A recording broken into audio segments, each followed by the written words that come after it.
breaking news as you're watching this helicopter make its way from Brooklyn to. Hey, stop scrolling for a sec because this is not just another helicopter shot you see on the news. This light here, this is the visual collapse of fire. One moment you're watching what looks like a routine news feed, the next, you realize a sitting world leader is being thrown into U.S. custody. Think about it, how often this history unfolds right in front of our eyes, like this.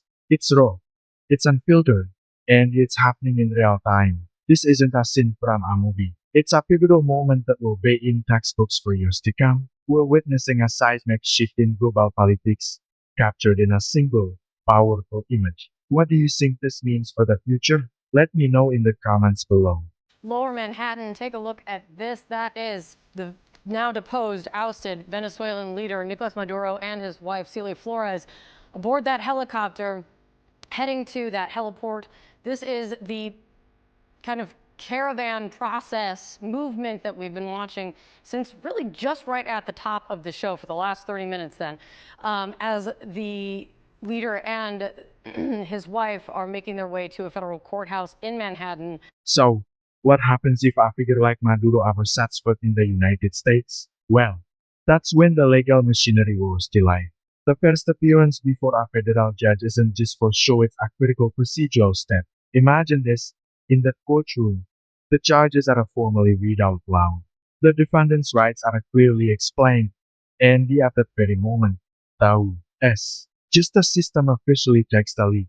From this point on, any title like head of state becomes irrelevant in the eyes of the court.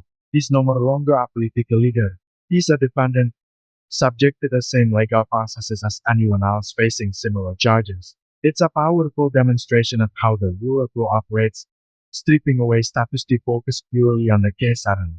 To face a federal judge for the first time since the U.S. military operation that occurred in the early hours of Saturday morning in Caracas, that then captured, detained, arrested, and now it has indicted the former Venezuelan leader and his wife, Celia Flores. Let's keep an eye on this as this helicopter is going to land, and then we will be seeing, obviously, we would assume that we will then see the former leader and his wife leaving this helicopter and then continuing to make their way to the federal courthouse, where we have people staked out all along the way to bring you this. We're now seeing Nicolas Maduro departing, coming out of that helicopter. We're going to see his wife probably depart right after that.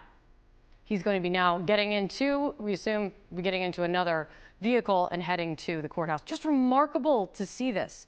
It was just until the early morning hours of Saturday, that this man and his wife were running a country of more than 30. Let that sink in. 30 million people, a nation, an army, and the now Tanjung suites and the bound hands. Power doesn't usually evaporate like this. It collapses, and when it does, it's never quiet. History is filled with these moments, these sudden, earth-shattering shifts where empires that seemed eternal crumble overnight. One day, you're looking at towering monuments and the legions of soldiers, and the next, you're watching leaders being paraded in defeat. What triggers such a rapid downfall? Is it a single fatal mistake, a hidden weakness that finally cracks under the pressure, or the collective will of the people rising up? It's a brutal reminder that no more throne is truly secure, and the foundations of power can be washed away in an instant, leaving behind only echoes and a warning for the future. We'll explore these incredible stories of collapse, so make sure you follow for more. 3 million people. And then that dramatic and violent U.S. military operation taking place that has now captured them and now making their way with their hands bound in those tan jumpsuits to be facing a federal judge. Let's go to that federal courthouse where Maduro is going to be heading right now. Omar Jimenez is standing by watching this along with us. Omar, it's a pretty remarkable thing to see as he's making his way towards where you are right now. Yeah, and the preparations for this have really been noticeable on the ground here. Obviously, there's always a stepped up federal security presence to begin with outside this federal courthouse. But here you have barricades up. You actually have a long line stretching outside the entrance of the courthouse, waiting to go in once those doors actually open. And as you see some of those images, I mean, you see Nicolas Maduro. You and I talked about it to start the show, just how quickly things change. Where now he is literally being flanked. There are agents swarming, federal barricades going up, a carefully choreographed path to the catwalk, light in front of the cameras. Using any of this is by chance? Absolutely not. This isn't just about security or procedure. This is a performance. It's about sending a message, loud and clear.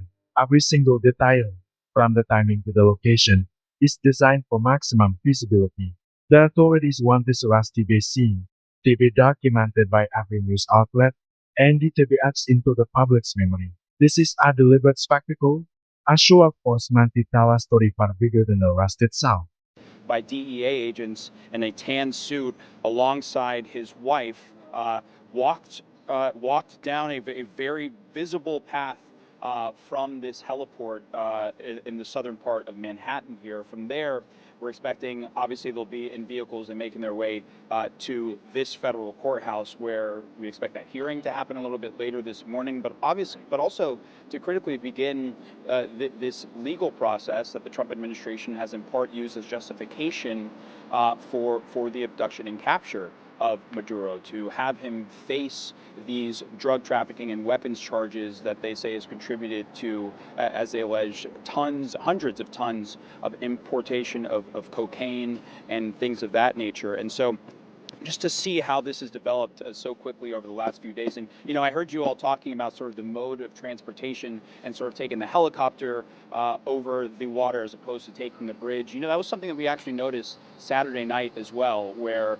traffic would have been much lighter. And when they landed on the western part of Manhattan, rather than just driving, they took the helicopter across the water as well. But again, critically, we're waiting for them by ground